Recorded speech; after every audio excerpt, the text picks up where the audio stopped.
తిరుమలలో స్వామి ఎందుకు ఇప్పటికీ ఉన్నాడు? వైకుంఠానికి ఎందుకు తిరిగి వెళ్ళలేదు? వైకుంఠంలో ఒకసారి ఒక ప్రశ్న ఉద్భవించింది.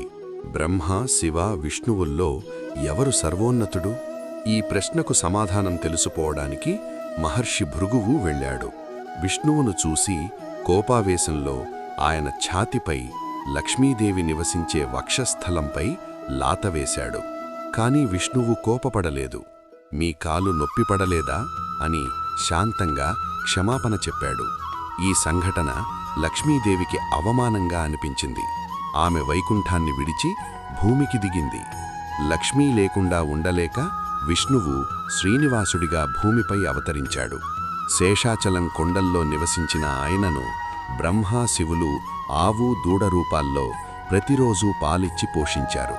లక్ష్మీదేవి పద్మావతిగా జన్మించి శ్రీనివాసుడిని వివాహం చేసుకుంది. ఈ మహావివాహానికి శ్రీనివాసుడు కుబేరుడి వద్ద రుణం తీసుకున్నాడు. ఆ రుణమే ఆయనను కలియుగమంతా తిరుమలలో ఉండేలా చేసింది.